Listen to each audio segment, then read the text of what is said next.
ฝันกลางฤดูฝน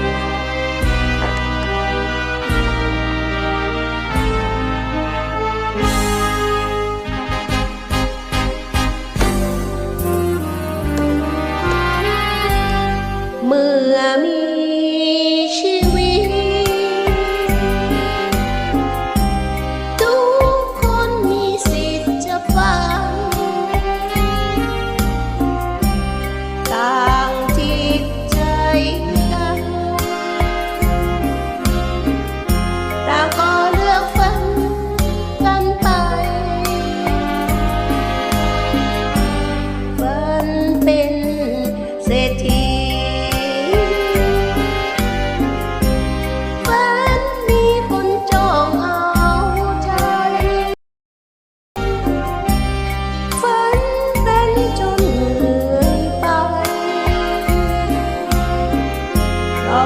เกินกา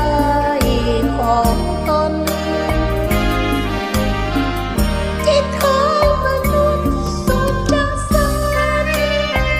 ชอบเอาความฝันมาเรียนเรียนชีวิตคนฝันกลางฤดูฝนวันบ่าฟ้าพาที่คนฝันร้าย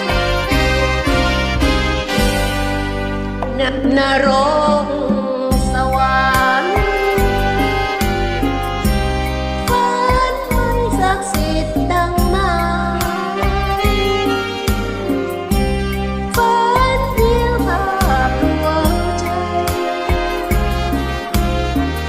เหตุฝันกันกายของคน